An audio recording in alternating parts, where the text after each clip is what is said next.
Salut et bienvenue dans un nouveau tutoriel consacré à la suite de précédents tutoriels concernant la création d'un lecteur vidéo en Flash. Donc dans le précédent tutoriel, on avait vu comment un peu instancier et gérer la lecture d'une vidéo YouTube. Et maintenant, ce que l'on va faire, c'est créer un peu le contrôleur, c'est-à-dire créer l'interface qui va nous permettre de contrôler cette vidéo. Et après, on verra comment gérer les FLV, toujours en gardant la même interface et les mêmes contrôles. Donc dans cette partie on va, comme je l'ai dit, créer nos contrôles. Donc vu que l'interface c'est pas ma partie préférée, j'ai pris un skin VLC qui a l'avantage de contenir tous les éléments séparés, et je vais partir de ce skin là pour réaliser mon interface. Donc après évidemment dans votre cas utilisez plutôt une interface que vous avez créée vous-même. Donc pour Flash on avait déjà créé le FLA et la classe main et compagnie, donc là rien de bien particulier, et on va passer pas mal de temps sur Flash déjà pour placer, positionner et nommer les différents éléments qui vont nous servir d'interface. Donc la première chose à faire ça va être de caler les éléments graphiques. Donc dans l'interface je vous montre à peu près à quoi ça doit ressembler au final. Voilà, donc nous on va prendre que cette partie basse là avec les deux petites barres. Donc on va commencer par le fond de l'interface. Concrètement c'est la liaison de ces deux éléments là. Hop. Donc là moi ça va être la barre qui me sert en fond, donc, rien de particulier à ce niveau là.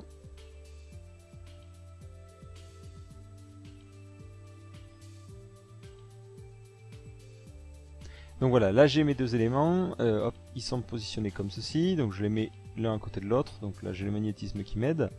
Et là vous voyez évidemment que ça rentre pas, et si j'essaie de l'agrandir avec l'outil de transformation, ça va faire un peu moche, les pixels vont être étirés. Donc ce que je vais faire, c'est que je vais mettre tout ça dans un clip que je vais nommer fond. Alors je vais l'appeler fond directement, voilà. Et ce clip, je vais rentrer dedans et dupliquer mon truc un certain nombre de fois en fait pour avoir une largeur suffisante qui s'adaptera à suffisamment de cas possibles. Donc hop.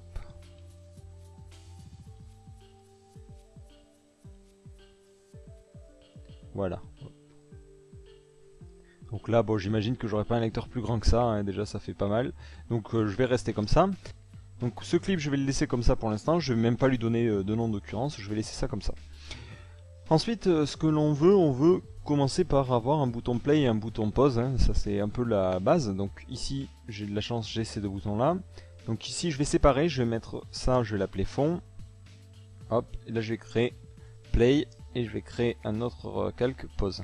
Donc là, je fais ça juste pour pouvoir séparer plus facilement par la suite mes différents clips. Donc ici, je verrouille les deux autres, je me mets sur pause, hop, je vais chercher ma petite image. Et hop, je la case ici, et après je la case sur mon interface. Donc là, important, je la place bien au niveau du bas. Vous comprendrez plus tard pourquoi. Je crée mon clip, F8. Je vais donc centrer par rapport au bas ici, bas centré. Comme ça après, j'aurai plus qu'à indiquer que je veux que sa position ça soit pile la largeur de ma scène. Donc voilà. Je vais l'appeler btn underscore pause, btn comme bouton ou button en anglais, et pause. Voilà. Donc ici vous voyez que le centre est bien en bas, donc impeccable, donc presque légèrement trop haut, donc je vais le replacer. Et ici je vais rentrer dans le clip et replacer l'élément à l'endroit où il est censé être. Comme ça en fait j'aurai pas à m'embêter à définir l'alignement de cet élément vu qu'il sera automatiquement casé par rapport au bas. Voilà. Donc ici j'ai mon clip, c'est bon, c'est prêt à fonctionner. Je vais lui donner évidemment un nom d'occurrence pour pouvoir l'appeler, sinon j'aurais pas l'air malin, hein, je pourrais pas l'utiliser. Donc ici je l'appelle btn pause, même nom que le clip, c'est une question d'organisation. Et je vais faire la même chose avec play, donc je verrouille, je déverrouille. Hop, je l'ai pas importé, donc je vais l'importer. Là je vais le mettre directement dans la bibliothèque pour éviter qu'il me le casse n'importe où sur la scène. Voilà. Donc là évidemment je suis sur le calque verrouillé, ça marche pas. Je le mets ici. Je le cale en bas. Donc là j'essaie de manger pour que tout soit bien centré. Un petit coup de F8 pour convertir un clip. Je vais l'appeler btn play ce coup-ci. Et je vais le lier pareil de la même façon. Et là je le remonte. Voilà, donc ici on a nos deux boutons et pour l'instant on va rester sur ces deux boutons là déjà pour contrôler notre vidéo. Donc là vous voyez que ma vidéo passe bien, hein, elle est bien ici. Je peux appuyer sur lecture, bon, et pour l'instant j'ai aucun contrôle. Donc c'est là qu'on va gérer un peu dans la fonction main. et voir tous les cas que l'on doit prendre en compte. Donc déjà ce que l'on va faire c'est donner quelques caractéristiques à notre scène, notamment le type d'alignement, c'est-à-dire que si je compile ici, hop, on contrôle plus centré, hein, vous voyez que si je redimensionne, ça fait pas du tout le comportement qu'on attend, on voudrait que ça soit bloqué par rapport au bas gauche. Donc ici ce que l'on va faire, ici, juste là, voilà, on va définir le comportement du stage. Donc stage étant la scène. Donc déjà l'alignement. Donc stage.align égale donc stage aligne. Donc ça c'est comme ça. Hein. Et là vous définissez comment vous le voulez. Donc si vous avez des problèmes au niveau des différentes possibilités, c'est très simple. Vous avez la doc comme ceci où vous tapez directement. Donc là c'est pour vous montrer, pour éviter que vous posiez 200 fois la question, vous pouvez chercher sur Google en général, vous tapez le nom de la variable que vous ne connaissez pas, le nom du langage, et vous allez tomber assez rapidement sur la solution. Hop. Donc voilà, ici par exemple, stage aligne, vous avez les différents cas possibles, donc nous ça va être un bottom left, parce qu'on va l'aligner en bas à gauche. Donc point bottom underscore left. Donc là, si vous essayez de compiler directement avec ça, il vous dira clairement qu'il ne peut pas. Ce qu'il vous faut, c'est importer tout en haut les différents trucs liés au stage. Donc import flash.display.stage align. Comme ça, vous pouvez utiliser stage align. Donc là, on voit que c'est bien collé par rapport au bas gauche. Donc impec, c'est ce qu'on voulait. Donc ensuite ce que l'on va faire c'est écouter à quel moment on redimensionne la fenêtre pour pouvoir faire les opérations nécessaires, donc par exemple replacer la vidéo ou d'autres choses comme ça. Donc ici on fait stage.add_event_listener, voilà, event.resize. Donc ça écoute le redimensionnement et on va lancer une fonction qu'on va appeler, en étant super original, resize, qu'on va tout de suite déclarer. Donc cette fonction, elle va permettre de placer et de redimensionner les éléments au fur et à mesure du redimensionnement de la fenêtre. Donc là vous voyez, vu qu'on a tout aligné en bas à gauche, c'est plutôt simple, on a à bouger qu'un seul élément en fait, pour le moment, enfin que deux éléments, c'est le bouton play et le bouton lecture. Donc on va le faire tout de suite directement. Donc btn pose.x, donc c'est la position en x qu'on a changer, btn play .x, donc au final ces deux valeurs seront identiques, donc je regroupe en une seule ligne. Ce sera égal à stage.stage width, donc la largeur de la scène divisée par 2. Voilà, et là vous aurez normalement, donc si vous n'avez pas d'erreur, ce qui est mon cas, donc moi j'ai une erreur parce qu'il trouve que btn play n'est pas défini, sûrement parce que comme d'habitude j'ai oublié de nommer mon clip là, donc voilà, je vais le nommer btn play. Donc là je recompile et ce coup-ci ça devrait fonctionner. Vous voyez que les éléments se repositionnent tout de suite bien. Mais par défaut, ils ne sont pas forcément bien placés. Donc ce que l'on va faire, c'est lancer dès le début cette fonction. Le problème, c'est qu'elle attend un event, donc on va un peu la griller ici en faisant un resize et en mettant entre parenthèses nul. Nul étant tous les types à la fois, ça lui pose pas de problème. Donc là, vous allez voir, dès que je vais compiler, il va bien placer ce bouton là, ce qui fait que j'aurai pas de transition lorsque on redimensionne notre fenêtre. Donc vous remarquez aussi qu'à chaque fois que je compile, on a un petit problème, c'est que la vidéo passe au-dessus de la barre. Donc ce que l'on va faire, c'est qu'on va dire que la vidéo est en dessous de tout. Donc au moment où on fait un add child de vidéo, on mettra add child at, donc qui nous permet de définir l'index, et on dit qu'on l'ajoute à l'index 0, qui est le premier index de notre scène. Donc tous les éléments placés sur notre scène vont être au-dessus. Voilà, donc ça évite déjà d'avoir un petit problème de chevauchement. Ensuite, on veut que quand on redimensionne, évidemment, la vidéo se redimensionne, ce qui n'est pas le cas. Donc là, si vous vous souvenez bien, et si vous avez regardé le précédent tutoriel, on avait fait une fonction setSize, ou un truc du style, redim, voilà. Donc on va l'utiliser, cette fonction, à ce moment-là. Donc ici, on fait vidéo.redim, la largeur c'est stage.stageWidth, et la hauteur c'est stage.stage8. Donc la largeur et la hauteur de la scène. À la limite, si vous voulez vraiment bien faire, on pourrait retirer toute la partie contenant les barres, c'est-à-dire cette hauteur là. Donc là, à vous de voir. Bon, au final, je pense que je vais le faire, hein, vu que je le dis. Ça fait 43 de haut, donc ici on va faire moins 43. Donc là, vous voyez, normalement, si vous compilez, votre truc doit galérer un max et afficher plein d'erreurs. Tout simplement parce qu'ici, en mettant le resize directement, lui, il connaît pas vidéo et tout ça. Donc forcément, ça va créer une erreur. Donc ce que l'on va faire, c'est supprimer ce resize là. On le mettra plus tard, mais pour l'instant, on va le supprimer. Donc là, normalement, vous devriez voir que la vidéo va bien se redimensionner. Par contre, elle va avoir un comportement super bizarre. Donc ça, c'est assez simple à expliquer. C'est par défaut, les éléments, quand ils sont placés dans des clips, ils sont placés par rapport au point en haut à gauche. Et là, ce qui se passe, c'est que nous, vu qu'on aligne par rapport au point en bas à gauche, ça crée un comportement plutôt bizarre. C'est-à-dire que si vous regardez ce point ici, là, il est toujours à la même distance par rapport au bas. Parce qu'il le suit. Et la largeur, elle, évolue. Donc ça fait que ça bouge en redimensionnant de manière un peu bizarre. Donc pour contrecarrer ce problème-là, on va prendre notre vidéo et la passer au-dessus. C'est-à-dire qu'on va prendre sa largeur et la caler au-dessus, histoire d'être sûr d'avoir toujours qu'elle soit alignée par rapport au bas gauche. Donc là c'est très simple, au moment du redimensionnement, vous faites vidéo.y égale moins la hauteur. Voilà. Comme ça, normalement, vous devriez avoir la vidéo qui va se trouver fixée. Par contre, de ce fait-là, on a la vidéo qui est pile en haut. Parce qu'au début, si on fait un moins hauteur, elle va se caser en haut. Donc ici, dans notre player, au niveau de main, ce que l'on va faire, c'est changer le comportement de la vidéo juste après l'avoir chargé et ajouter la scène. On va faire vidéo.y égale stage.stage8. Donc ce qui aura pour effet de la descendre. Et donc normalement tout devrait fonctionner. Donc là vous voyez que ça fonctionne bien, on a juste l'écart de 43 pixels en haut, donc ici on va mettre moins 43.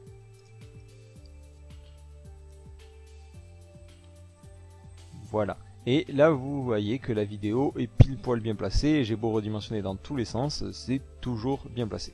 Donc ça c'est bon, ça on a fait. On a au passage donc la fonction, je vous l'ai dit, resize qui doit se lancer au début qui ne marche pas. Donc ce que l'on peut faire, c'est attendre que la vidéo soit bien chargée. Donc c'est ce qu'on va faire. On va ajouter un événement video.add_event_listener. Si vous vous souvenez bien, on avait créé un événement particulier ici.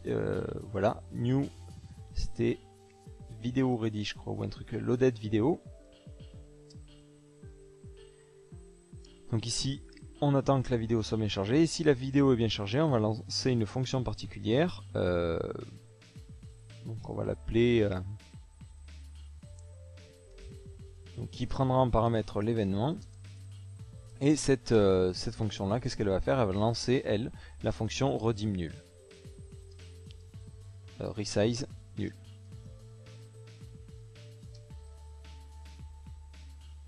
Donc là vous voyez directement comme ça la vidéo est bien placée et j'ai pas de problème au niveau du redimensionnement. Donc voilà, ça c'est pour la première partie.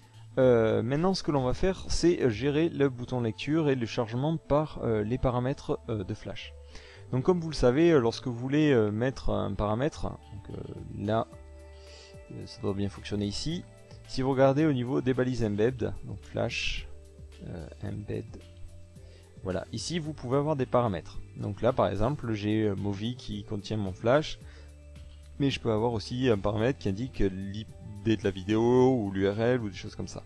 Donc moi je vais imaginer que j'ai trois paramètres, un qui peut me servir pour dire que je veux charger un FLV, un pour dire que je veux charger un YouTube, et un pour dire est-ce que je veux l'autoplay ou pas. Donc ces trois paramètres peuvent être définis dans le cas où je l'insère dans un code HTML, mais dans ma phase de développement ne vont pas être définis. Donc je vais un peu prévoir tous ces cas. Donc juste après avoir déclaré le comportement des stages et retiré ici, hop, on va récupérer les flashvars. Donc on récup les flashvars. Donc if stage alors loader info, donc là c'est là que vous allez récupérer les différents paramètres, parameters, point. Donc là le premier paramètre c'est autoplay. Donc si il est nul, c'est-à-dire qu'il n'est pas défini, ou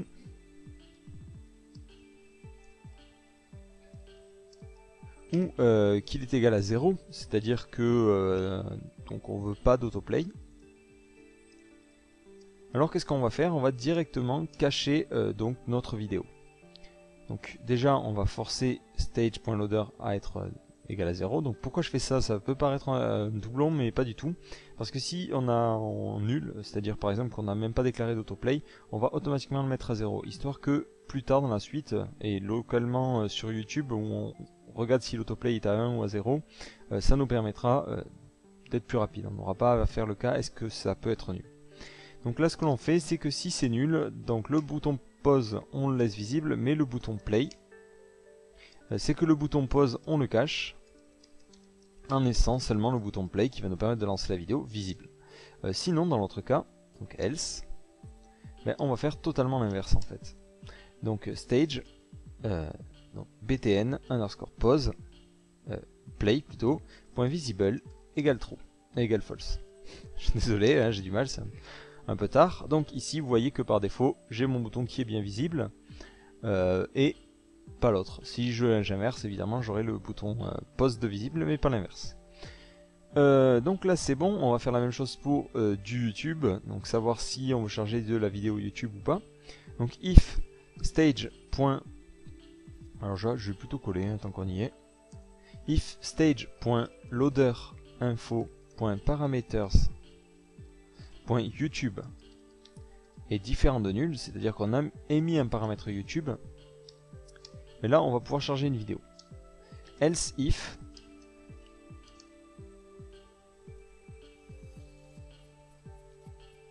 donc là ce que l'on va faire c'est qu'on va créer un nouvel objet YouTube, donc vidéo égale new YouTube, et on va mettre l'id, et l'id c'est ce qu'on récupère à ce niveau là.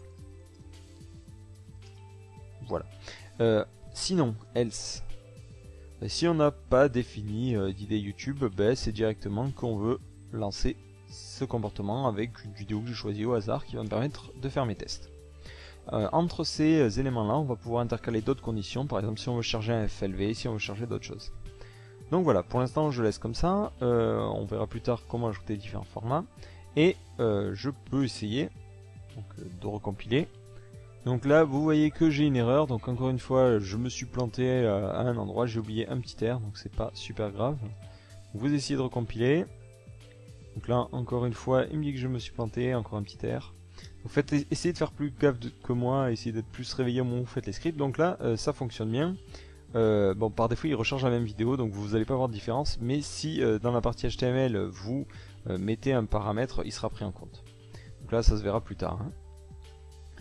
Donc maintenant ce que l'on va faire c'est les comportements sur les boutons justement. Donc on avait bien prévu le coup et dans la fonction YouTube on avait déjà du play et du pause. Donc là vous allez voir greffer les comportements ça va être très très rapide. Donc on va greffer un premier comportement sur le bouton play, donc ici btn underscore play point add event listener mouse event point click. Donc là qu'est-ce qu'on va lancer? On va lancer vidéo point pause plutôt l'inverse, je me suis trompé, play vidéo. En l'inverse hein, btn pause point add event listener mouse event point click, et là on va poser la vidéo, vidéo.pause vidéo. Donc, je vais faire un test, j'appuie sur ce bouton là, vous voyez la vidéo se lance bien. Maintenant ce que l'on va faire c'est un peu mettre d'animation sur ces petits boutons là, quand on clique vous voyez qu'il se passe rien, il n'y a même pas le petit curseur. Donc je sais que tous mes boutons vont à peu près avoir la même animation. Donc plutôt que m'embêter et de faire chaque bouton une animation, je vais créer une classe que je vais associer à mes différents boutons et qui va faire le comportement. Donc pour cela je vais ajouter un nouveau dossier que je vais appeler UI comme interface utilisateur, et là je vais mettre tout ce qui a trait au bouton ou choses comme ça. Donc ici je vais créer une classe button et je vais mettre comme classe d'héritage movie clip, parce que clairement les boutons c'est des clips. Donc pour ces clips on va bon, on a déjà le constructeur et il a un peu tout fait. On va dire déjà que le button mode est égal à true, donc button mode égale true, donc ça va nous permettre de dire qu'on a le petit curseur qui se transforme en pointeur. On va mettre mouse children à false, donc ça c'est si jamais vous avez des boutons et du texte, ça évite que le texte soit sélectionnable ou que tout ce qui est enfant en fait a un comportement différent. Et ensuite on va ajouter trois événements, le rollover, le mouse alt et le mouse up. Donc là je vais les ajouter les uns à la suite des autres, donc add event listener, mouse event, donc là on va mettre, je vais écrire directement rollover, il va compléter tout seul. Là je vais lancer une fonction qui s'appellera over. Ensuite j'ajoute encore un event listener, là c'est mouse event encore une fois, donc cette fois-ci c'est mouse out, donc mouse underscore out.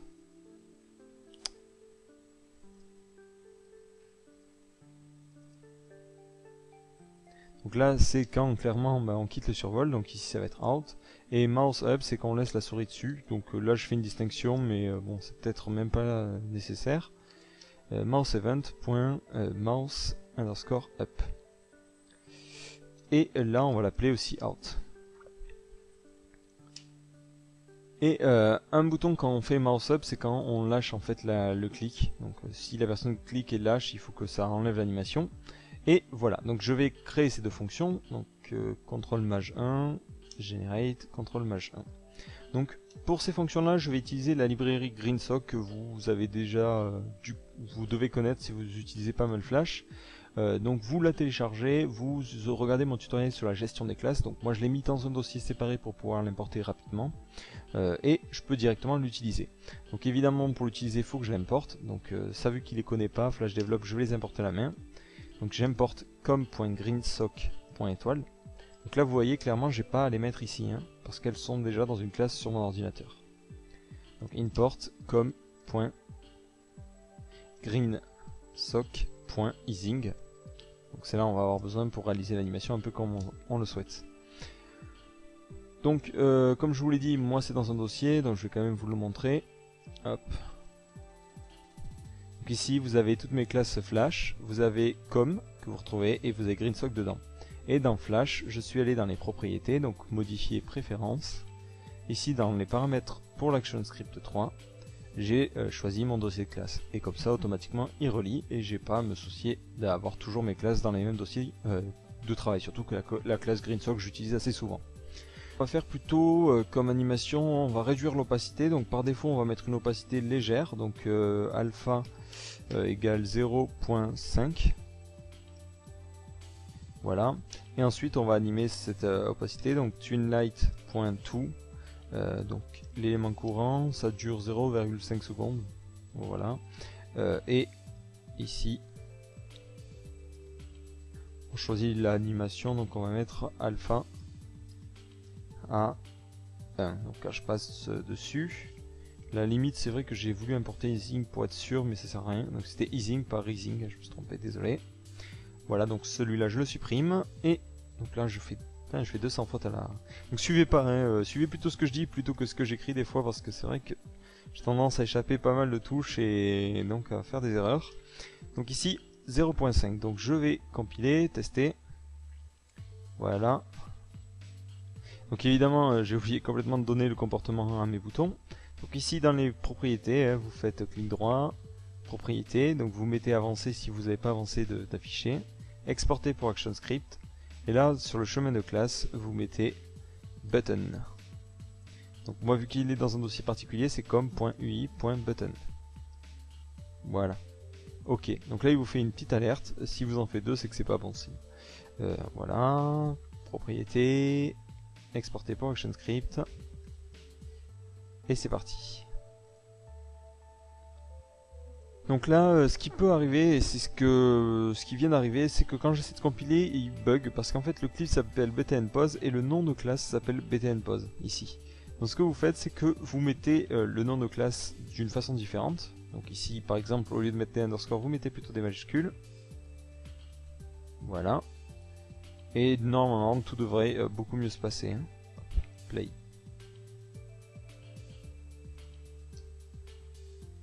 Voilà. Donc là, vous voyez que quand je passe, j'ai l'opacité qui se met à grandir. Donc voilà, là vous avez le comportement de base. Maintenant, ce que l'on va faire, c'est gérer un peu les états de la vidéo. C'est-à-dire qu'ici, j'avais prévu le coup et j'avais mis un truc qui écoute à quel moment la vidéo change d'état. Donc dans Main, je vais écouter ce changement d'état pour afficher le bouton Play ou Pause suivant les cas. Donc ici, dans la vidéo, je vais ajouter un event listener. Donc vidéo.add event listener. Donc je l'avais appelé comment? J'avais appelé change vidéo, donc un changement d'état. Et je vais lancer la fonction que je vais appeler change state. Voilà. Donc cette fonction, je vais la déclarer, donc CTRL Maj 1. Pour récupérer l'état, c'est assez simple, je vais l'alerter d'abord vidéo.state. Donc là, vous voyez évidemment que ça provoque des erreurs hein, quand j'essaie d'utiliser state. C'est parce que par défaut, hein, quand j'ai créé ma classe YouTube, j'ai tout mis en private. Donc maintenant que vous en avez besoin de plusieurs éléments, ben, ceux dont vous avez besoin, vous allez les mettre en public. Voilà. Donc là, au fur et à mesure, je ferai les modifications. Donc j'appuie sur lecture, vous voyez, le state passe à 1, donc la lecture de la vidéo. Et si je veux la mettre en pause, donc là ça ne marchera pas, mais je crois que c'est 0 ou un truc différent. Donc déjà, on va dire que si on détecte que la vidéo passe à 1, c'est que la vidéo est en train de se lire, donc on va retirer le bouton play. Donc ici, dans main, if video.state égale 1, ben alors je vais cacher le bouton play. Vidéo btn underscore play .visible égale false. Et par contre, il faut que je pense à réafficher le bouton pause, donc btn pause.visible égale true. Voilà, vous recompilez, j'appuie, donc vous voyez ça charge, et là le bouton pause apparaît. Si j'appuie dessus, la vidéo se met en pause. Voilà. Par contre, du coup, vu que j'ai enlevé le trace, je ne sais plus à quoi correspond l'état, c'est pas grave, je remets un trace de vidéo.state. Histoire d'avoir le code en fait de retour pour la pause. Je réappuie sur play, j'attends un petit moment. Je mets sur pause. Donc 2 c'est la pause. 0 c'est en fait la fin de la vidéo, ouais, c'est vrai que je le savais, mais bon. Donc ici else. Donc sinon, hein, else if, ben, si l'état passe à 1, vidéo.state passe à 2 plutôt, ben, on va faire l'inverse, c'est-à-dire qu'on va cacher le bouton pause et afficher le bouton play. Hop là, je fais n'importe quoi là. Voilà, et ici on inverse juste les trous et les false. Donc là, on a déjà le petit comportement intéressant du bouton play et pause qui bouge et qui alterne. Donc je mets en pause, je remets en lecture. Donc on va faire sur la vidéo, ça sera plus visible. Hop, je mets en pause, je remets en lecture. Voilà, donc là on a ça. On va passer à un autre contrôle, le volume. Donc pour le volume, ça va être plutôt simple. On va déjà positionner les éléments de l'interface en faisant la même méthode que tout à l'heure. Donc on a la volume, la petite barre de volume et ensuite le petit bouton qui indique que le volume se trouve ici. Donc ici, ce petit bouton sur la vraie version, hein, le skin VLC, quand on appuie dessus, ça met en mute. Donc là on ne le fera pas et vous pourrez le faire vous-même. Je vous donnerai juste les méthodes. Donc ici, nous ce qu'on va vraiment utiliser, c'est le petit slider qui permet de faire évoluer le son. Je trouve que c'est plus intéressant. Donc voilà, là j'ai importé mes différents éléments sonores, je vais les placer, donc hop. Là j'ai perdu complètement, voilà, ma scène de travail, elle est là. Donc je vais créer un nouvel élément, je vais l'appeler volume. Hop. Donc déjà la gestion du silencieux, donc là j'avais le mute, j'ai complètement oublié de le mettre. Donc on va mettre notre speaker comme ceci, encore une fois en bas à gauche. On va le mettre dans un clip qu'on va appeler speaker, btn speaker. Voilà. Donc lui, ensuite on va bien le replacer. Donc en s'arrangeant pour qu'il soit aligné en bas à gauche. Voilà. Donc on le replace. Je vais cette fois-ci faire un truc un peu différent de d'habitude. Je vais créer une nouvelle image clé, insérer une image clé. Et ici, je vais mettre le deuxième bouton dans le cas où on a mute en fait, quand c'est mute. Comme ceci. Donc hop, je retire à ce moment-là cette image-là et je mets celle-là à la place. Là, j'ai mal négocié mon truc.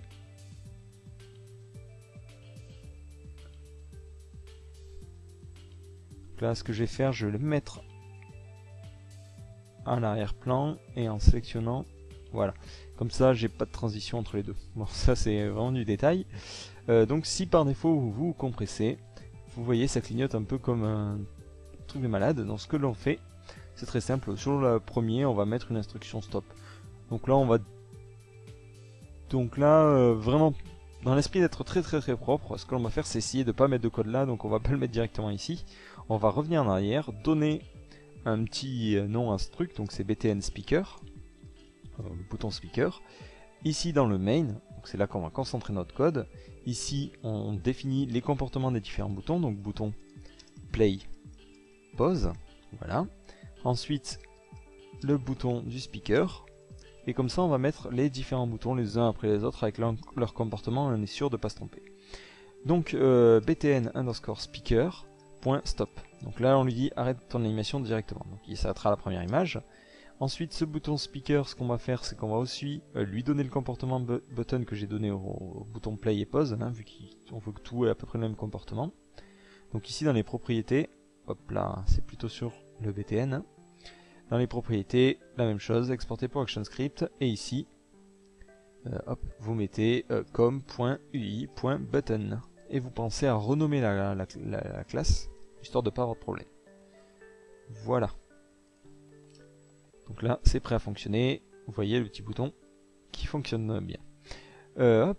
Et ici, par défaut, donc le son va être forcément à fond, ça, il n'y a pas de problème à ce niveau-là. Par contre, on veut pouvoir cliquer dessus, donc btn underscore speaker .add event listener mouse event .click. Donc là, cette fonction, je vais la mettre dans le main. Pourquoi je pourrais bien mettre une fonction toggle volume ici dans YouTube ou dans mes différents lecteurs sonores? Tout simplement parce que l'appui sur ce bouton va avoir une influence sur son apparence. Du coup, là, j'y ai accès, donc c'est le plus simple de laisser là. Donc ici, je vais mettre plutôt une fonction toggle volume, voilà, ici, fonction que je vais tout de suite déclarer, et là je vais changer le volume. Donc la variable volume je vais la mettre là, private var volume, par défaut je vais la mettre à 1 égale 1, voilà. C'est à dire qu'on imagine que par défaut le volume est évidemment à 1, c'est à dire que on veut forcément écouter le son. Donc toggle volume, qu'est-ce que j'ai dit, voilà, donc if volume égale 1. Donc si le volume est égal à 1, on va muter la vidéo. Donc vidéo.set volume, on va le mettre à 0. Et ensuite on va aussi cacher le bouton, donc btn speaker. Et on va le mettre à go to and stop à deuxième frame. Donc la frame où on voit que clairement le son n'est pas là. Et else, sinon qu'est-ce qu'on va faire? On va faire un btn underscore speaker point go to and stop 1 et changer le volume à 1. Donc vidéo.set volume à 1. Voilà, là je vais plutôt mettre différent de 0. Pourquoi? Parce que tout simplement on peut avoir un cas où la personne a changé le volume avec le petit slider et ensuite appuie sur mute. Voilà. Donc normalement j'ai pas fait d'erreur, enfin j'espère pas. Donc c'est vrai que j'ai rien pour avancer dans la vidéo, je suis désolé, donc du coup on va devoir avancer légèrement. Donc là j'ai le volume, je clique, j'ai plus de volume, je reclique. Donc, quand je reclique ça ne fonctionne pas, donc je vais essayer de voir ce qui peut ne pas marcher. Voilà, ici évidemment, donc j'arrive dans la première boucle, volume est bien différent de 0 vu qu'il est égal à 1. Du coup il faut que je mette volume égale 0. Et ici volume égale 1. Petite erreur de ma part, c'est pas grave. Voilà, donc là, bon, ça fonctionne, et vous me faites confiance. Je fais quand même un petit test. Je vais le laisser de côté en attendant. Donc maintenant, ce que l'on va faire, c'est le petit curseur qui permet de gérer le volume. Donc là, vous voyez, j'ai le son. Je coupe le volume, je remets le volume. Donc, ce petit curseur, j'ai déjà importé les deux petites images, normalement, voilà, volume et volume cursor. Donc ici je vais créer un nouveau élément, je vais l'appeler volume bar. Donc je vais d'abord mettre, pas le curseur évidemment, plutôt la barre de volume. Pareil, hein, toujours la même idée de placer ça au maximum en bas à gauche, comme ceci. Je vais l'appeler volume bar. Je rentre dedans, je la replace. Et là on va faire quelque chose de particulier, donc les scroll bars c'est un peu chiant à faire, je vous le cache pas. Donc vu que j'avais déjà fait un tuto et j'ai pas trop envie de me répéter, on va directement aller télécharger les sources. Donc pour ceux qui n'ont pas, donc pour ceux qui sont premium, vous téléchargez les sources, c'est rapide. Les autres, vous pouvez faire ce tutoriel, ça vous aidera en plus, qui vous permettra de faire des scroll bars. Donc ici, moi je télécharge directement le zip, c'est plus rapide. Donc là, vous voyez, j'ai drag bar qui me permet de faire des barres en drag and drop. Hop. Donc je vais glisser cette classe dans mon com.ui. Voilà. Et donc là, ici, je vais l'ouvrir. Donc moi, ça s'appelait graph.ui parce que j'avais mis tout dans mon dossier GraphiCart. Moi, je l'ai appelé ici com.ui. Donc le constructeur fonctionne de manière assez classique. Donc là, maintenant, essayer de comprendre comment une classe fonctionne, c'est pas forcément très dur. Surtout quand on l'a développé soi-même. Donc là, il faut déjà voir le constructeur comment il fonctionne. Donc là, on voit qu'il prend déjà aucun paramètre, bon signe. Et par contre, on va chercher le nom des différents clips. Donc ici, on a constraint qui contient la contrainte, c'est-à-dire le clip qui va déterminer l'espace dans lequel on peut se déplacer. Et on doit avoir normalement, si je me souviens bien, voilà, cursor, c'est le nom du clip qui contient le curseur. Donc là, sachant ça, ça va être très simple. Ici, ça va être notre contrainte. Donc F8, on va l'appeler constraint.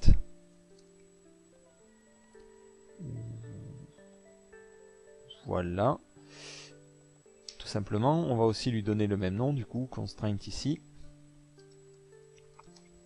Et ensuite, notre curseur qu'on va replacer donc, hop, dans le clip.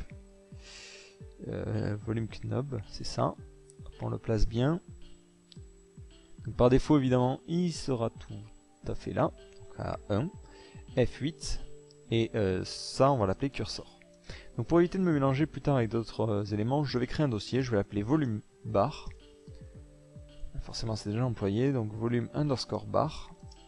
Et je vais y placer tout ce qui est lié au volume. Donc volume bar, volume.png, volume knob, le curseur et la constraint. Voilà, alors le cursor, à tous les coups, j'ai du mal à le nommer. Cursor, voilà. Donc là, normalement, tout est prêt à fonctionner. Donc cet élément-là, je vais lui donner la classe com.ui.dragbar. Je regarde juste comment j'ai mis les majuscules. Donc il n'y a pas de majuscules, c'est directement dragbar, c'est très simple. C'est très simple, donc ici, volume bar, je vais faire propriété, exporter pour ActionScript, et là je vais mettre com.ui.dragbar. Donc cette classe, au passage, je viens de voir qu'il y a des erreurs ici dans les set values, j'ai mis virgule 0, donc vous supprimez ça. Ensuite, vous avez cette erreur là, c'est pas grave, c'est juste parce que ici, j'ai nommé onMouseUp, une fonction qui normalement s'appelle déjà onMouseUp, mais c'est pas gênant, ça n'empêchera pas du tout votre script de tourner. Peut-être un petit détail que j'avais pas pensé à l'époque, c'est que le curseur, je veux que ça soit... enfin que quand j'appuie sur le curseur, j'ai un petit pointeur. Donc là, ici, directement en haut, je vais changer ma classe et mettre cursor.buttonMode égale true. Bon, je ferai sûrement une mise à jour de mon fichier, comme ça au moins vous n'aurez pas à faire ça vous-même. Donc je recompile. Donc là, vous voyez que mon curseur, il permet bien de draguer. Par contre, évidemment, là c'est pas super terrible parce que j'ai pas la valeur. Moi j'aimerais bien que quand on bouge, je puisse récupérer la valeur. Alors c'était plutôt bien fait, si je me souviens, on a un dispatch event. Ouais, je veux bien recharger. Alors si je me souviens bien, donc dans la fonction setValue qui se trouve ici, vous voyez que j'ai un event.change. Donc moi ce que j'ai juste à faire ici dans ma fonction main, c'est écouter à quel moment on change de volume. Donc ici, volume bar.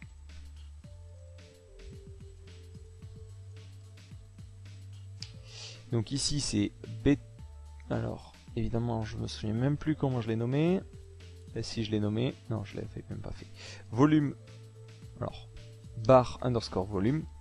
Donc j'essaie moi en général quand je nomme mes variables de mettre le nom ou le type en fait si c'est un volume, une barre ou des choses comme ça. Underscore, qu'est-ce que ça fait? Voilà. Après à vous de vous organiser, ça n'a aucune influence, hein, ça va pas déterminer si votre script va marcher ou pas. Donc ici je vais faire volume bar, ou bar underscore volume. Point add event listener. Donc moi c'est un event.change. C'est comme ça que je l'ai défini. Hein. Et je vais appeler cette fonction change volume. Donc cette fonction évidemment il faut que je la crée, donc je vais la déclarer, CTRL-1. Donc là vous remarquez au fur et à mesure j'enchaîne les fonctions, je ne mets pas de commentaires, je les mettrai sûrement à la fin, dans le fichier que vous aurez, tout sera commenté, hein, ne vous inquiétez pas. Donc ici le change volume qui va permettre de changer donc le volume, ça sera, donc ça va récupérer la valeur de la barre, donc ici j'avais fait bar.value, donc ça c'est la valeur, et donc je vais devoir lancer la fonction video.setVolume, comme ceci. Video.setVolume, et la valeur ça sera ça.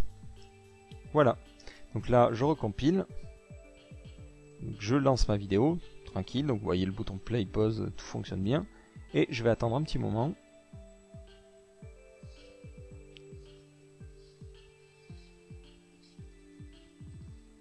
Donc là vous voyez qu'on n'entend quasiment pas de son. Je remonte, on entend du son.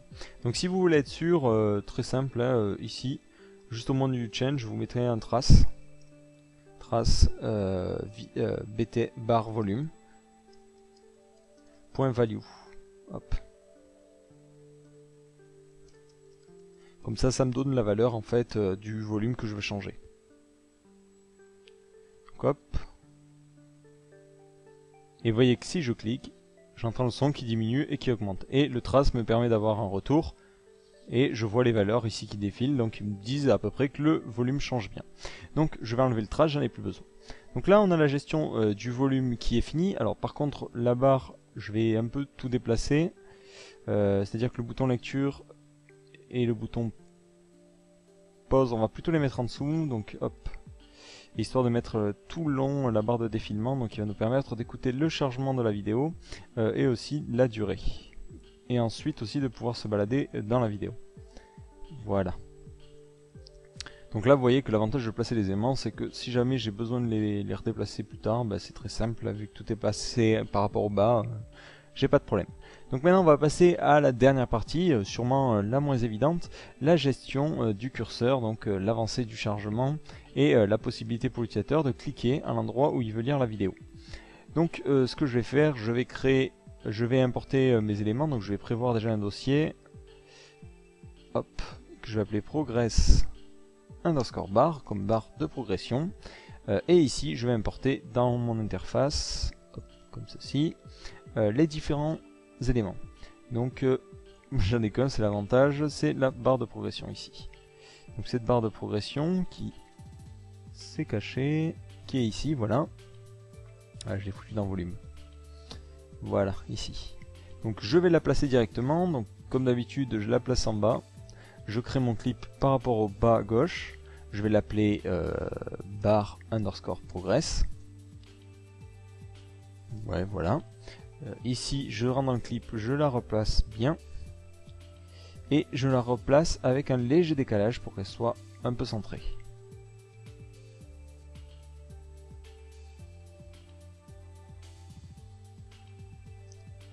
Et je la place complètement collée à gauche.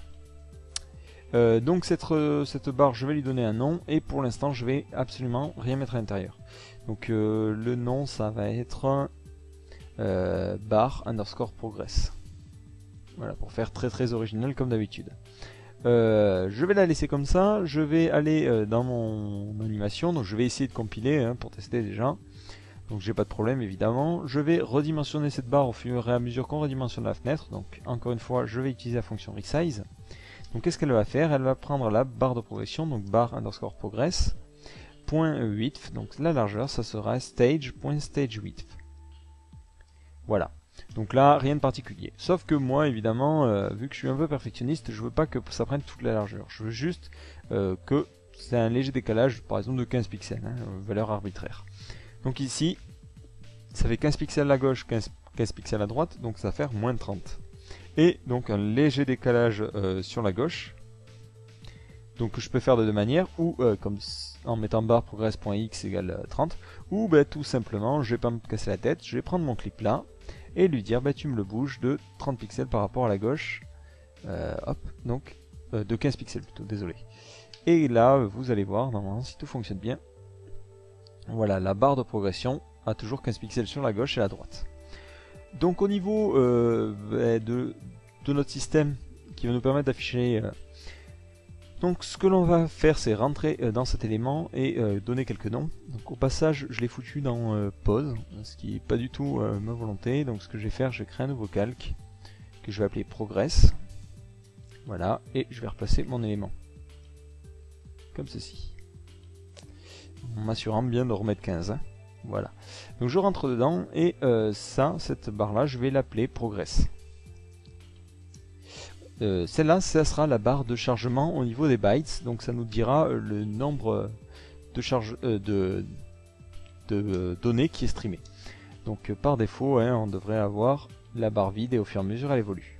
Donc si vous vous souvenez bien, lorsqu'on a créé notre vidéo, je vais déjà cacher ces deux éléments, on avait créé une petite fonction, alors que je me souvienne où elle est. Elle est juste ici. Voilà, sur le timer, on crée une fonction de change qui se lance tout le temps et avec plein de variables plutôt sympas, bytes total, bytes loaded, bytes start. Donc on va les utiliser. Souvenez-vous bien, elles sont en private, donc nous on va en avoir besoin. Donc je vais les mettre en public. Donc la duration, c'est la durée de la vidéo. Bytes total, c'est le poids de la vidéo à charger. Current, c'est la position en secondes par rapport au début.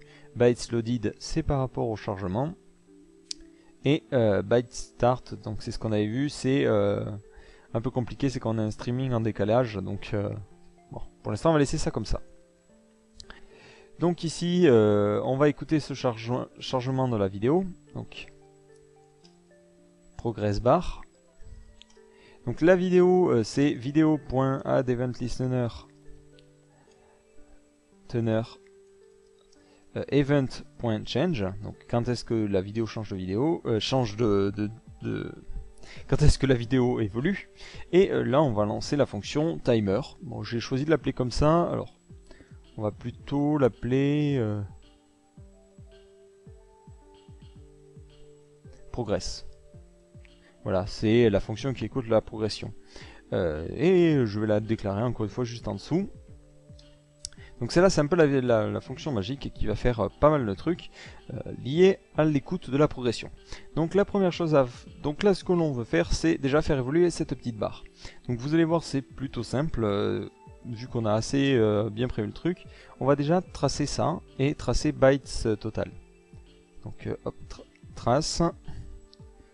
Donc ça, c'est le nombre d'éléments chargés. Donc évidemment, je ne le récupère pas comme ça, mais plutôt comme ça. Hop. Là, je vais directement concaténer sur plus et je vais mettre le nombre de bytes total, donc bytes total. Voilà. Donc je vais appuyer sur entrée.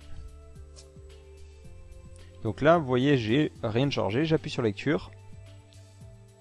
Et là, vous voyez que ça m'affiche la quantité d'informations qui est chargée sur le total.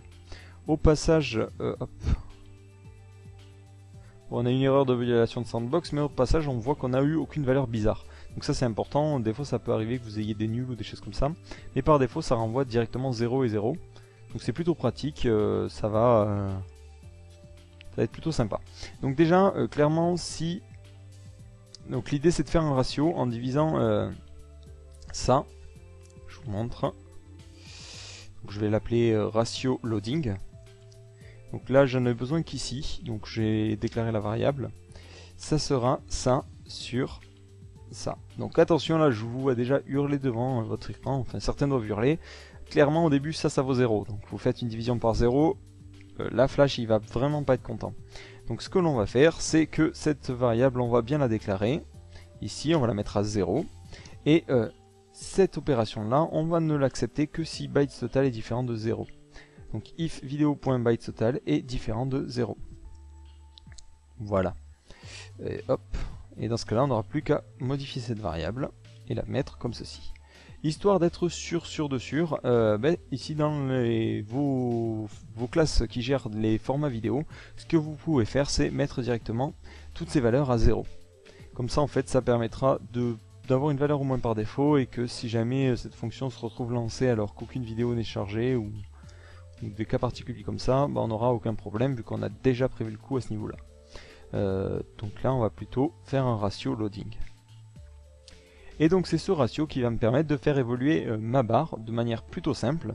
Donc c'est bar underscore progress, point progress, donc c'est la petite barre de progression, point scale, égale ratio de loading.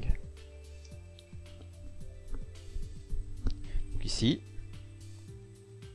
super, bon ça fonctionne pas, c'est pas grave, je vais tracer ça.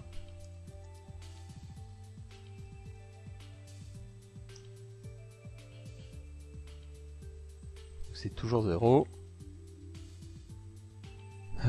Donc non, c'est censé fonctionner. Ah, c'est scale X, peut-être. Voilà, effectivement. Par défaut, scale, ça plante un peu. Donc là, vous voyez qu'au fur et à mesure que la vidéo se charge, j'ai ma petite barre qui évolue. Donc cette petite barre, on va changer son opacité. Parce qu'on va en utiliser deux, ça sera la barre qui nous permettra de voir la quantité d'informations qui est chargée, et on va utiliser la même barre pour voir la quantité, enfin la durée de la vidéo. Donc ici, ce que je vais faire, je vais directement aller dans les effets de couleur, mettre alpha et mettre l'alpha à 50%. On va voir si ça suffit. Ouais. Là je me suis trompé, j'ai mis l'alpha directement sur le clip parent, c'est pas du tout ce que je veux faire. Je re-rentre dedans et ici je mets l'alpha sur cet élément là, la barre de progression. Et au passage je vais mettre plutôt 35. Cette barre je vais la dupliquer, donc CTRL C, et je vais la créer dans un nouveau calque, histoire de pouvoir séparer. Donc là ça va être la progression, et ça va être la lecture. Hop, CTRL V, je la replace au même endroit, et je remets l'alpha à 100%. Donc ici, j'aurai deux barres, une barre qui m'indique le taux de chargement et une barre qui m'indique la lecture. Sachant que la barre de chargement, je ne vais pas l'appeler progression, mais plutôt lecture, qui me donne la quantité d'infos qui est lue. Voilà. Donc par défaut, lecture doit être égale aussi à 0. Donc ici, on va faire un autre ratio,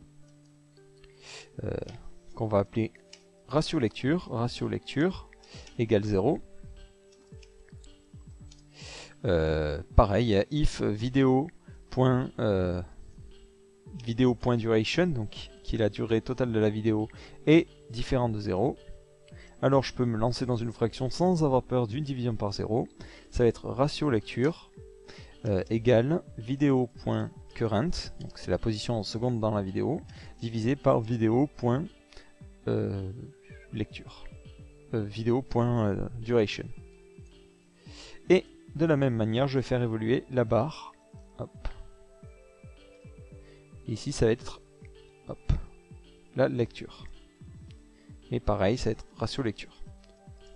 Donc voilà, là vous voyez bien que j'appuie sur lecture, je vois l'état du chargement et hop, la petite avancée de la lecture. Donc bon, au final, c'était plutôt simple. Mais c'est là que tout se complique.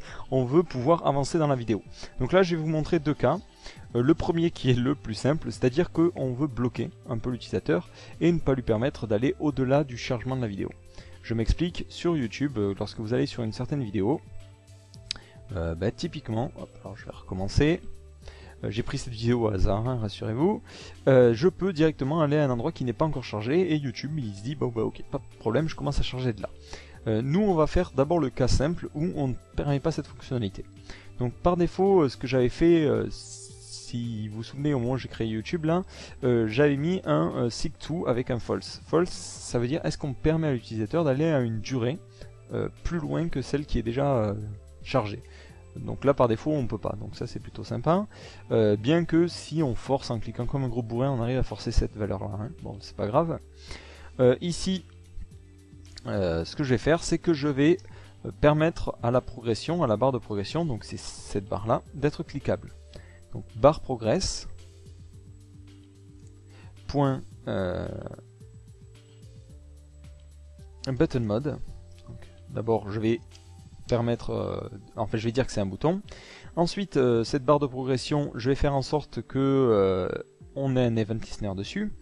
Donc barre progress point add event listener.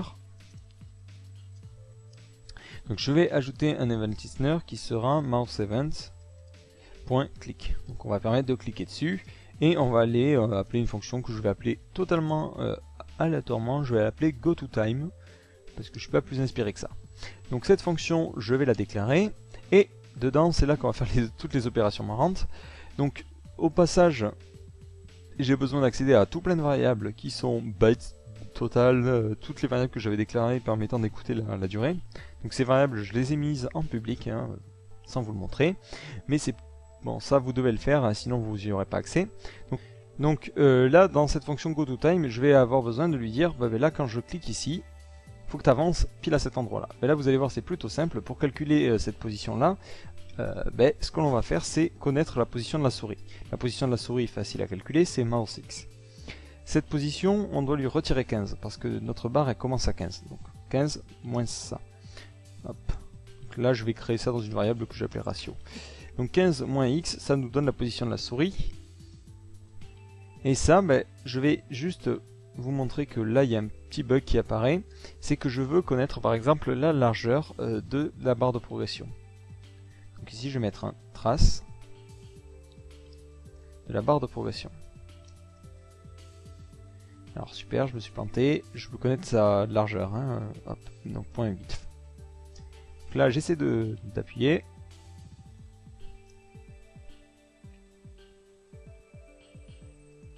Vous voyez, ça donne 32,55, 34, 35.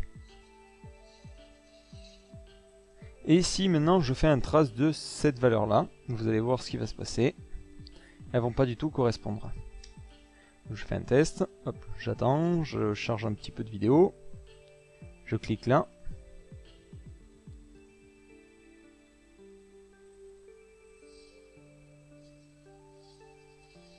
Donc là c'est plutôt l'inverse, c'est mouse X moins 15. Donc je recompile, je recommence, désolé.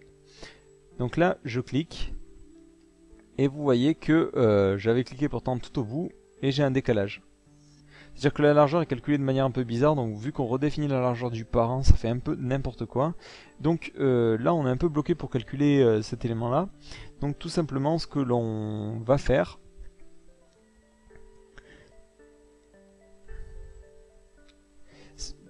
ce que l'on va faire ici, c'est lui dire que le ratio, tu le calcules et tu divises par stage.stageWidth divisé par 30, moins 30, qui est en fait la largeur de la barre une fois chargée totalement. Donc ce ratio, évidemment, vous allez me dire, parfois il va être supérieur au temps de charger, mais c'est pas grave, vu qu'on avait mis le false dans le truc, il va gérer un peu ça tout seul. Donc après on n'a plus qu'à faire vidéo.seek ratio. Donc je vous fais un exemple. Hop. De toute façon, la personne au pire, elle peut pas cliquer là, donc vous n'aurez pas le cas particulier. Alors ici je clique, vous voyez que ça avance bien à l'endroit où on voulait. Au pire, si elle arrivait, on ne sait pas comment, à créer ce cas particulier, vu que on a le false, ça prévoirait le coup et la personne n'arriverait pas à aller au-delà. Donc maintenant, l'autre cas, le plus pénible, c'est qu'on veut pouvoir avancer. Donc dans ce cas-là, hein, si vous voulez avoir que ça, vous avez fini au niveau des contrôles. Donc rendez-vous au prochain tutoriel sur la partie gestion des FLV, donc qui est un peu plus complexe au final que celle de YouTube. C'est vrai que ça paraît bizarre, parce qu'il y a pas mal d'éléments qu'on n'a pas vu, on n'a pas rencontré avec YouTube, par exemple les problèmes de chargement, des choses comme ça. C'est lui qui s'en occupe, donc on n'a pas ce souci là. Et donc on va voir ça. Donc pour ceux qui sont pas encore largués après tout ce qu'on a vu, là on va faire un truc un peu plus complexe, c'est gérer la capacité de YouTube à aller vers l'avant, c'est-à-dire à avancer plus loin que l'état du chargement.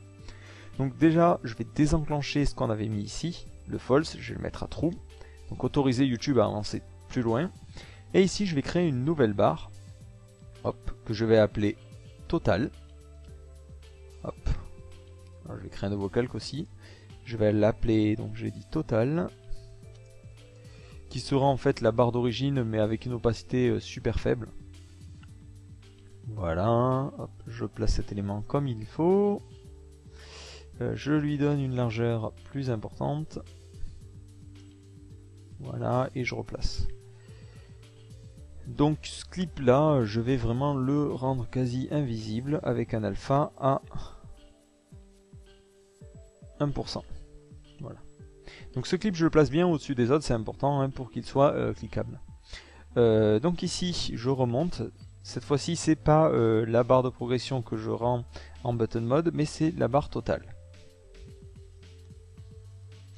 Donc comme d'habitude le SIC il n'aura pas de problème, par contre c'est, vous allez voir ça qui va vraiment galérer, dans le sens où vous allez pouvoir avancer plus loin que l'état de chargement. Donc la lecture elle gère ça, par contre le chargement lui il s'y attend pas du tout. Et même la lecture on aimerait bien que la barre commence à l'endroit où elle est censée commencer. Donc vous allez voir c'est plutôt chiant hein, pour tout dire, parce que il manque une petite variable qui serait vraiment pratique, alors... Je sais pas si j'avais la documentation là sous les yeux, je crois l'avoir sorti récemment, voilà. Donc vous avez plein de variables qui sont pratiques, donc notamment la duration qui vous donne la durée de la vidéo, vous avez la position en seconde de l'endroit où vous choisissez de lire. Par contre vous n'avez pas une variable qui vous serait bien utile, ça c'est en fait la durée à laquelle vous avez commencé. Donc par exemple si vous avez cliqué en plein milieu, ça veut dire que vous vouliez commencer à la 5e seconde. Et ça vous l'avez pas. C'est plutôt gênant parce que là vous en avez besoin. Donc nous on va faire 100, hein, vu que de toute façon on peut pas faire avec. Donc on commence par gérer donc, tout ce qui est loading. Donc là histoire de clarifier un peu la situation, je vais faire des traces à fond la caisse. Donc je vais juste afficher le nombre de bytes total. Voilà. Et je vais afficher les différentes variables comme ça, histoire d'avoir le truc posé et pouvoir faire mes calculs après et ma réflexion plus simplement. Donc le nombre de bytes total, le nombre de bytes start et le nombre de loaded. Et le bytes loaded.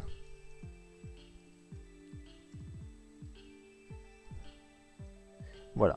Donc là, je fais une petite compilation. Hop, j'appuie sur lecture. Je vais vous mettre un espace après total ici. Histoire qu'en fait les tous ils soient au même niveau. Et là je vais faire juste un trace juste après, histoire d'avoir à quel moment on a une transition qui se fait. Voilà, donc là j'appuie sur lecture. On voit que les bytes loaded avancent et se rapprochent au fur et à mesure de bytes start. Maintenant je clique en plein milieu.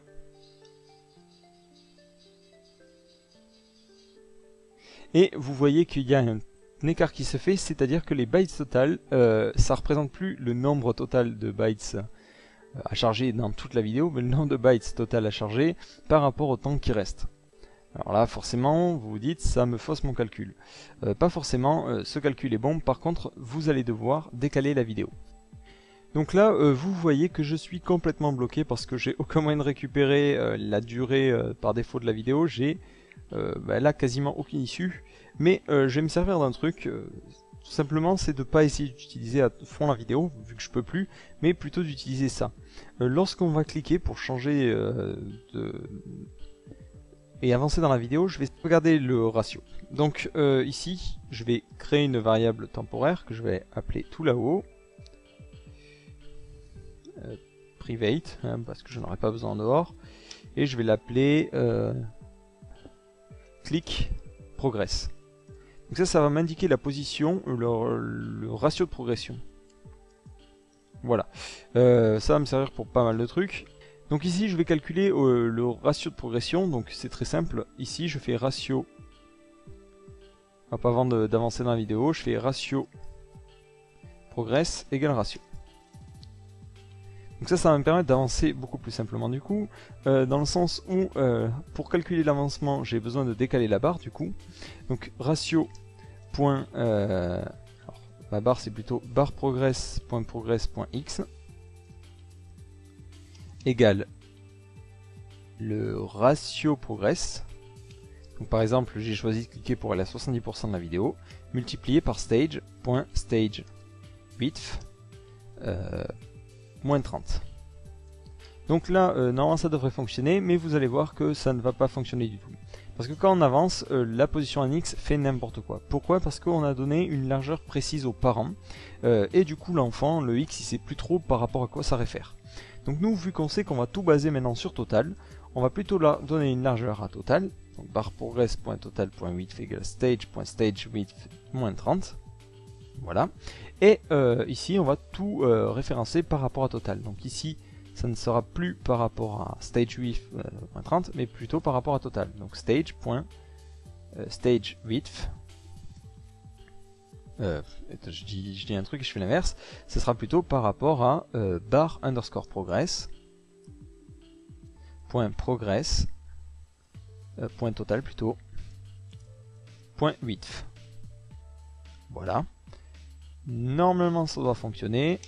Je fais un test. Vous voyez, le chargement n'est pas affecté. J'appuie pour avancer et ça charge pile à l'endroit où j'ai voulu. Donc là c'est bon, et on doit aussi changer sa largeur évidemment. Donc hop, la largeur qui lui sera possible d'avoir, donc barre progress, point width, c'est égal à ratio de progression moins 1, alors plutôt 1 moins ratio de progression, qui va nous donner le pourcentage le pourcentage qui reste à charger. Donc par exemple, si je vais à 70% de la vidéo, ça veut dire que je vais en charger que 30%. Donc 30% de la largeur totale. Donc là, c'est des mathématiques, je suis désolé, on ne peut pas y couper. Donc là, je vais charger, je vais essayer. Je clique ici. Vous voyez qu'il charge bien depuis ici. Si je clique là, alors là, il fait l'effet que je voulais pas, justement. Donc ici, le problème, c'est qu'à chaque fois, on a utilisé des scales. Finalement, avec le recul, c'est pas forcément la meilleure solution. Donc ce que l'on va faire, c'est plutôt utiliser la largeur. Donc ici, on remplace par 8. Donc la largeur, ça sera quoi? Ça sera le ratio du loading. Alors là, accrochez-vous parce que ça va arracher. Le ratio du loading multiplié par la largeur qui est censée faire l'élément. Donc la largeur qu'il est censé faire, vous allez vous marrer, c'est pas si facile. Donc c'est par défaut, donc là on va mettre déjà la valeur si on n'avait pas ce système de calcul. C'est barre progress, point total. Donc ça serait point total. C'est-à-dire que ça sera, par exemple, si on a 10% de la vidéo qui est chargée, ça serait 10% de la largeur de la barre totale. Sauf qu'on a ce système en plus de ratio progress. Donc par exemple, si on veut charger que 30% de la vidéo, c'est-à-dire qu'on a cliqué à 70%, donc on veut en charger que 30. Donc pour savoir la quantité qu'on doit en charger, c'est 1 moins ce ratio progress. Donc ça va nous donner la quantité de pixels qu'on doit afficher. Et normalement, cette fonction-là doit fonctionner. Donc on fait un test, toujours tester pour vérifier. Donc je vais vers la fin. Et vous voyez que ça bloque bien. Voilà. Par contre, vous voyez que si je clique, donc ça charge un petit bout, et que je reclique à un endroit, ça bouge le X. Là, ça c'est pas bon. Donc nous, ce que l'on va faire ici. Donc là, vous voyez que je suis un peu bloqué parce que ça va vouloir tout le temps aller à l'avant et donc changer la position start. Moi, ça me va pas du tout. Donc ce que je vais faire, c'est modifier ma classe YouTube. Donc là, ça correspond vraiment au cas où je veux vraiment un lecteur orienté plus YouTube et savoir quand est-ce qu'on seek head, c'est-à-dire quand est-ce qu'on avance. Donc là, j'ai créé une variable publique qui me servira, public var seek head, qui est égal à false, donc par défaut. Et si à un moment ici, je détecte que le byte start, donc ici if le byte start il change par rapport à d'habitude,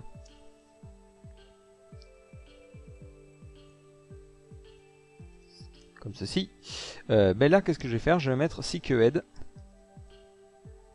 à true. Voilà. Et sinon, else, seek head à false.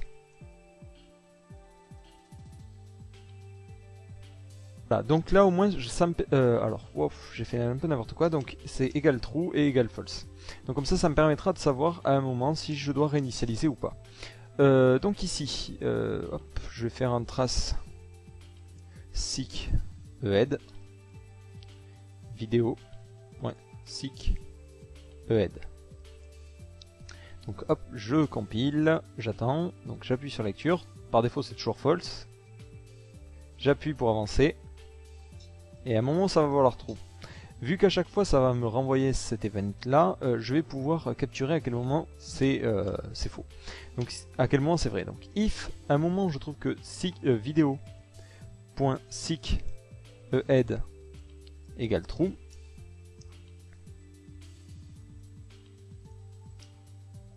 alors je sors, je bouge la barre de progression.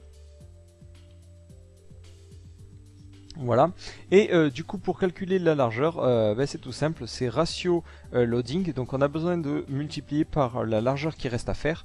La largeur qui reste à faire, c'est très simple à calculer, c'est la position en X, hop, moins,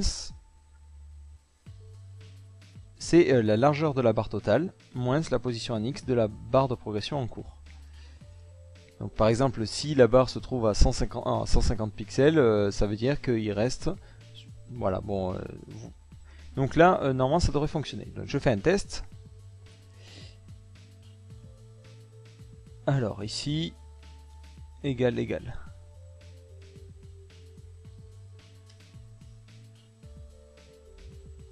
Voilà. Donc j'appuie sur lecture. La barre avance bien. J'appuie ici. Elle avance. Je clique là. Et je vois que ça avance que la lecture. Je clique ailleurs. Ça continue à avancer. Donc voilà, là on a géré ce cas-là. Maintenant on doit encore gérer la lecture. Donc là c'est encore moins marrant. À savoir que vous ne savez pas à quel moment on a commencé en seconde la lecture. Mais on peut toujours s'arranger avec un vieux ratio tout pourri. Donc ici, le ratio de lecture. Il est au...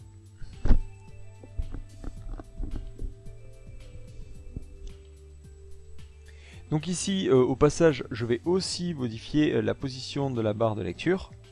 Donc barre progress égale la barre de lecture plutôt, ce sera barre lecture.x et ce sera pareil en fait.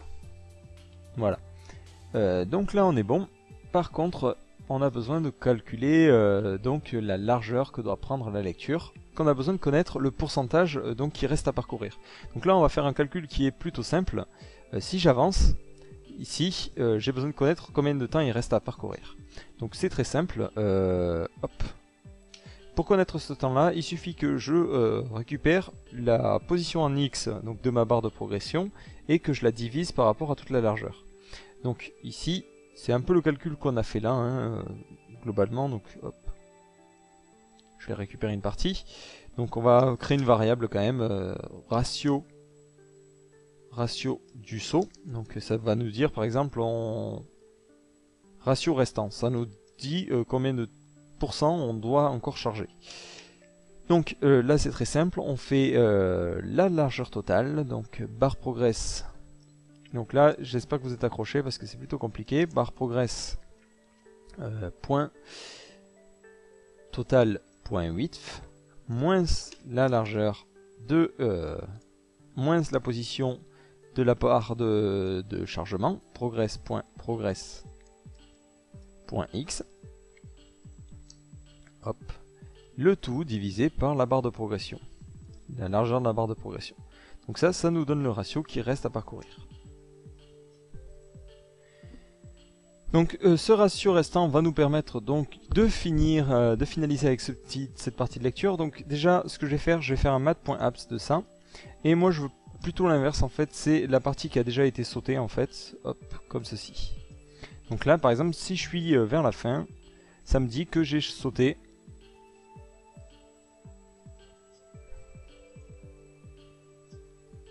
voilà, ça me dit que j'ai sauté 95% de la vidéo par exemple. Donc ce que je vais faire ici, c'est aussi vous afficher le ratio de lecture. Juste après, trace ratio de lecture. Alors plutôt les deux dans la même variable, ou plutôt ouais, pour ratio restant, enfin sauter. Là, du coup je vais renommer ce truc là, hop, 2 points, plus ratio sauter.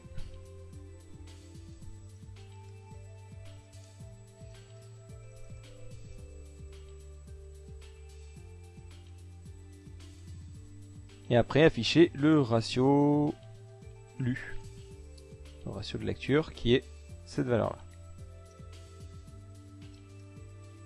Voilà, donc là je fais un test.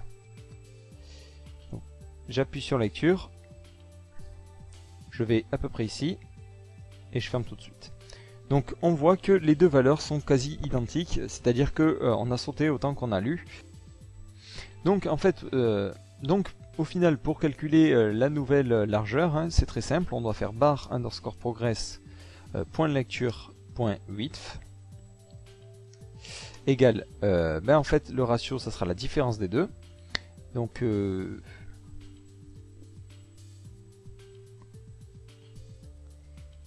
ici ça sera ratio sauté moins, donc là je m'en fous des signes, je vais mettre un mat.abs, comme ça résoudra les problèmes, moins ratio de lecture, donc là comme je l'ai dit je fais un mat.abs, donc là multiplié par la largeur totale, donc de la barre ici, barre progress.total.width.